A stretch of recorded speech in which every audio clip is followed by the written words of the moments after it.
Irish guy, and Jose Mourinho is the Fenerbahce manager. Yes, you heard that right. No, not Juventus, not PSG, not a dignified European job that would make sense for a man of his caliber.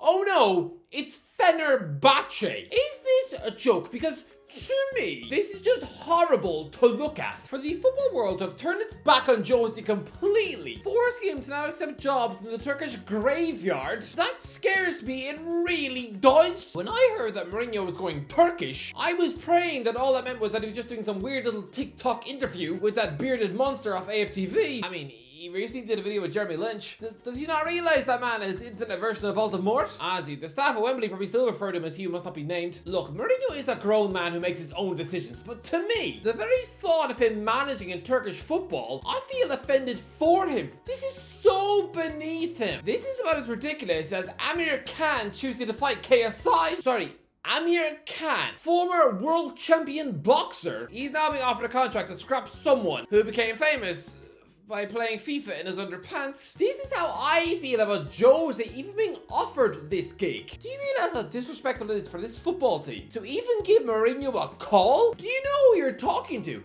It's been like if right now, if I somehow managed to track down Eminem's phone number, imagine if I then ring him up and ask if he wants to come around for a barbecue. Or just me and him squatting in a swamp as I feed him moldy sausages with a spoon. Do you not think he has better things to do? Lads, Fenerbahce are on paper the most successful team in Turkey, yes, but they're also the biggest bunch of bottle jobs. They've won the league more times than anyone else, sure, but they've actually finished second more times than they finished first. They finished runners-up 6 times since they last won the title, including the last 3 seasons in a row. Those fans are thirsty for a league. But is this really all you think Jose is worth anymore? Forcing him to once again work with Fred? He thought he'd escaped having to try and motivate this bloated Brazilian pancake from his Manchester United days. What next? Are you gonna force Jose to have tea and a Twix with Pogba? I mean, Fenerbahce's 2 best players are what? Dusan Tadic and Edin Dzeko. Yeah, they've both got the combined age of Dr. Phil. Mourinho is somebody who's worked with superstar centre forwards in the past, such as Drogba, Benzema, Ibrahimovic, Rooney. Now, you're tossing him a 32-year-old Josh King? I'm not sure why Fenerbahce needed a new manager anyway. They just put 99 points on the board. Ismail Kartal clearly did well as boss, but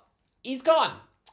Now listen, Jose Mourinho has made it a lifelong habit out of replacing guys who barely deserve the sack. Whenever this man took a job in the past, I mean, Claudio Ranieri at Chelsea in 2004 had just helped the club finish second in the league to Arsenal's Invincibles. It was their highest league finish since they won the thing in 1955. They also reached the Champions League semi-final that season. But I mean, next to this terrifyingly young European champion, oozing charisma, well, Ranieri still looked about as appealing an option as eating a pig's earwax with a baby spoon. I mean, Roberto Mancini was fired from Mourinho at Inter Milan in 2008 after winning the Serie A title and reaching the Coppa Italia final that year. And I mean, because Juventus had then been found to have the moral compass of Tiger Woods, that was technically Mancini's 3rd Serie A title in a row. Still sacked for Jose. I mean, Manuel Pellegrini made way for Mourinho at Real Madrid in 2010 after finishing second in the league, sure, but they still put up 96 points. They scored 102 goals in the league. They only lost the title race because they were up against arguably the greatest club side of all time. I mean, Mourinho replaced Rafa Benitez at Chelsea, who had just lifted a European trophy in his final match. At Manchester United, he took Louis van Gaal's job, who had just qualified Man United for the Champions League and hoisted an FA Cup above his head. At Spurs, he stole Pochettino's job, who had guided Tottenham to a ridiculous Champions League final just 6 months before. And now he is taking the job of Ismail Kartal, who just led Fenerbahce to 99 points, the most in their entire history. I'm sorry, but this is the lore of this special one. I mean, do you think his predecessors really went quietly when they were told they were getting sacked? I, for one, assumed that the volatile Mancini at Inter probably reacted to this harsh news by storming into the chairman's office and chucking an egg muffin at his face. So I don't want to hear any tears for poor old Kartal. I don't care that he just created a ridiculously impressive Fenerbahce team. He has still got a resume that looks about as pointless as Joe McElderry. Anyone remember him? Anyone at all? This is Jose Mourinho, lads. Fenerbahce should feel so incredibly lucky that he even knows who they are. Right now, those fans are probably having to pinch themselves on the bus. I don't know, are there buses in Turkey? All I know about Turkey is when we sent Dustin to the Eurovision. Lads, how do do you possibly digest such information that the greatest manager of all time is now in charge of your gaggle of scraggly, scruffy muffins? Let's just have a look, lads, at the caliber of managers who have rocked up at Fenerbahce in the past. Yeah, a couple of star names jump out of the page at me, like Gus Hiddink and Joachim Low, but this was back in the 90s before they were famous. This was 15 years before Low became a world champion with Germany. This was back when he's just some creepy looking mannequin. Some fella looked like he still gets haircuts from his own mum. I mean, I respect him as a coach, but Christ above, I would probably have to soak my fingers in bleach if I ever shook his hand. I know where that's been. Lads, let's work backwards from 2008, shall we? Yes, Fenerbahce got incredibly lucky when Luis Aragonés accepted the job just a week after he had managed Spain to victory in Euro 2008, playing a beautifully devastating tiki-taka brand of football. Appointing him was a huge coup. But since then, they've hired Vitor Pereira twice, somebody who is so unappetizing in ambitious football circles that Everton fans were literally staging protests in the street, screaming at their own owners to cancel his job interview. Who else? Oh, Dick Advocat, an experienced top manager, sure, but I am sorry. That was directly after a 6-month stint with Sunderland. Clearly he was damaged goods. Is that it? Is that really what people think of Jose now? They think he's on par with a wrinkly tea towel like Advocat. Someone who's now boss of Curacao, some Caribbean island where Johnny Depp probably flees to 6 times a year so he can drink wine on the beach in peace. I mean, in 2018 they had Koeman in charge. Okay, that's not too bad. He's a well-respected coach. He was a legendary footballer and he would soon get a chance to manage Barcelona, right? Oh, no, did I say Ronald Koeman? No, instead, it was his brother, Erwin. Yeah, his coaching career is mostly consistent of just following around Ronald, fetching cheese sandwiches and bottles of Pepsi for his little bro. You know what scares me?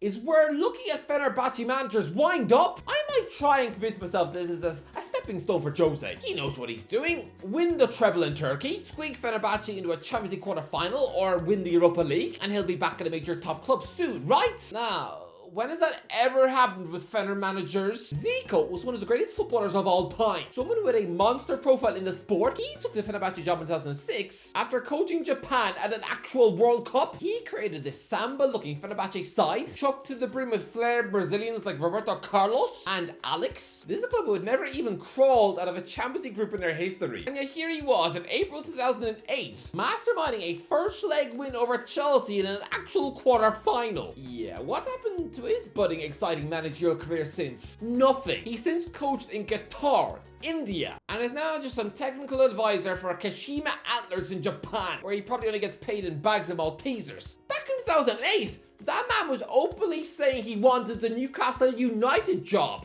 after Kevin Keegan left. Yeah, I mean, to be fair, Mike Ashley tried to get Paul Ince out of Blackburn. Paul Ince has since admitted he wasn't ready for Blackburn or the Premier League, so Ashley wanting him, again, that just shows the madness of that club. And the worst example, Philip Cocu, like Zico, was a world-class footballer. Nearly 300 games under his belt for Barcelona. He was so unbelievably close to helping PSV Eindhoven reach a Champions League final in 2005. He scored twice in the semi-final second leg against AC Milan. Top player. And he won 3 titles in a row as manager of PSV. And there was hype. Philip Cocu, why PSV Eindhoven's boss is the coming man of European management. Yeah.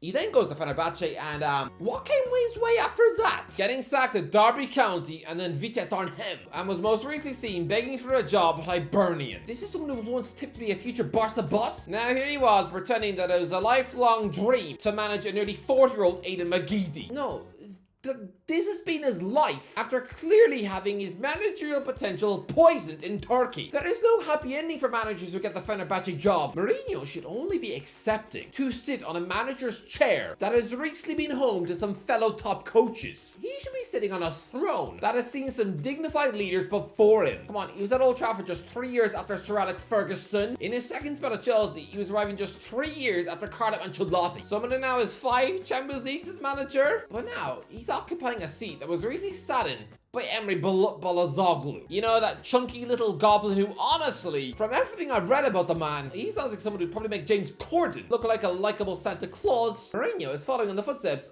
of Jimmy Elliott, who Wikipedia says was an Irishman. Oh, really? Irish?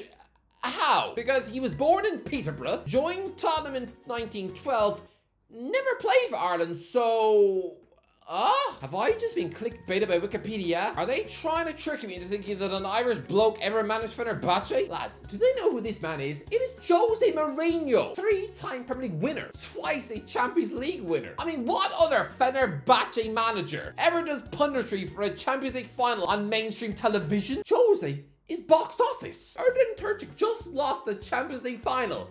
Thankfully, by the way, or I would have had to get a tattoo of him on my body.